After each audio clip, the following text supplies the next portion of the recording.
All right. You didn't have it in right. Okay. All right. What am I talking about? What's your name? My name is Doug Muse. And what do you do at the Joseph House Community Food Bank? I take food out to the inbound people. That would be the people that don't have a way to get here to get food, or they're invalid and need help, and pretty much they're on their own or by themselves in houses, apartments, whatever.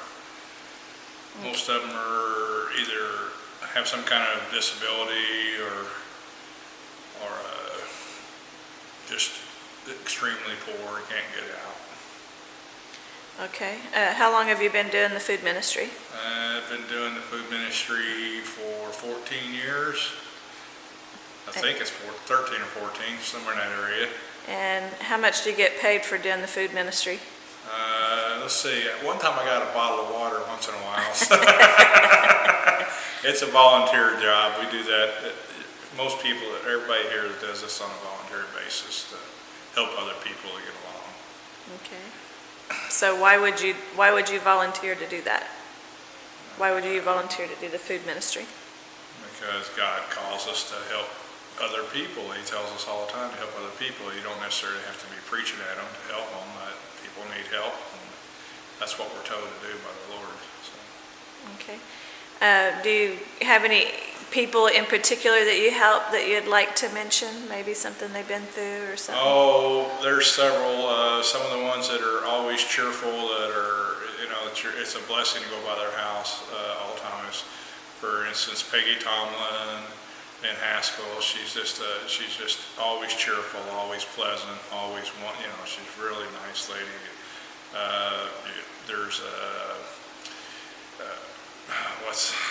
I'm drawing a blank on his name. Mr. Huff in Redbird. I remember when I first met Mr. Huff, he came. I told him I had to have a Social Security number for the form. He told me a Social Security number was 1. I laughed and said, "I don't think so." And he got mad and said, "I'm leaving. I'm not giving you my Social Security number now, Mr. Huff." He's a really nice man. Lives by himself in a trailer, has a chain through his door. If the lock's outside, you know he's not home. He's out fishing. If the lock's inside, he's at home. So those are the two that mainly come to my mind. I really like going to see those two. Mr. Jones, that was in Coweta, but he passed away this week. So he was always a blessing to be around. That's probably the three that I like. What about Carriage Crossing?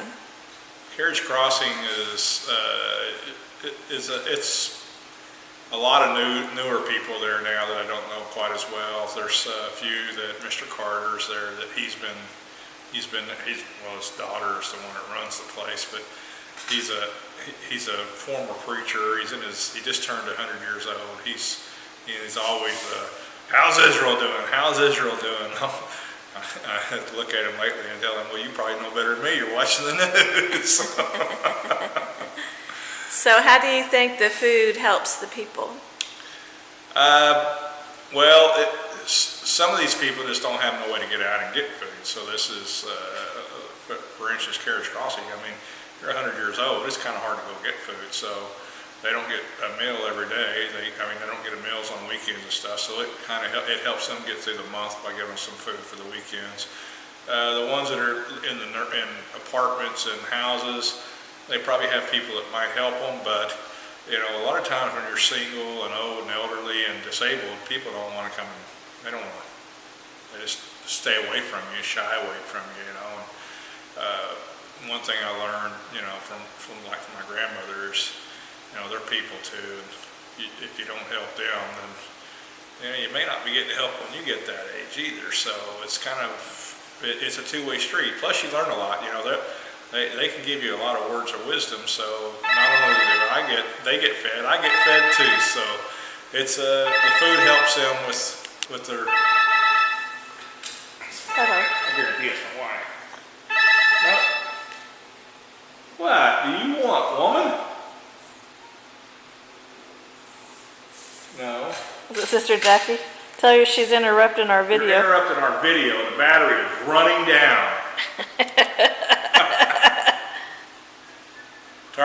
Turn the air conditioner off. All right, bye. She said, okay.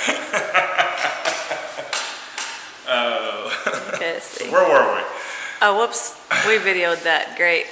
We videoed the sky probably, okay. All right. And Terry took a picture of the ceiling. This is probably what I look like. That's heaven is for real. When you leave, that's what you see before you go. And then boom, you hit the top and you're not dead. Okay, so